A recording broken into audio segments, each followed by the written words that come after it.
MST ব্লগের পক্ষ থেকে আপনাদের সবাইকে জানাই আমার সালাম আদাব ও শুভেচ্ছা। দেশ বিদেশে ভাই বোন বন্ধুরা কেমন আছেন? আলহামদুলিল্লাহ ভালো আছেন।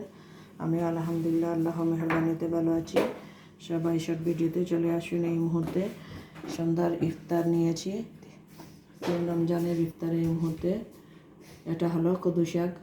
আপনাদের বলে অনেক দিন হয় কদু শাক এভাবে খাইনি, আজকে রান্না করেছি।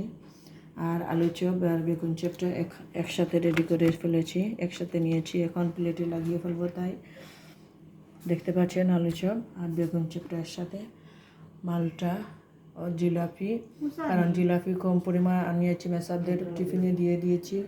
মিষ্টি আছে তাই বেশি জিলাপি খাওয়া না। এটা হলো বোনা খিচুড়ি, আপনারাই দেখেন মেথি আর আলু দিয়ে তৈরি করেছি।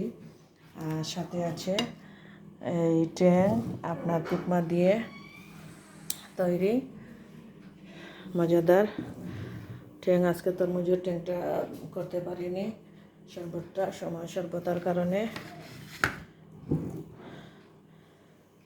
সবাই ভালো থাকেন, সুস্থ থাকেন, আমাদের জন্য দোয়া করবেন। আর আপনাদের জন্য আমি দোয়া করব। ভালো থাকুন সবাই। চ্যানেলটাকে সাবস্ক্রাইব, লাইক, কমেন্ট, শেয়ার করবেন। আসসালামু আলাইকুম।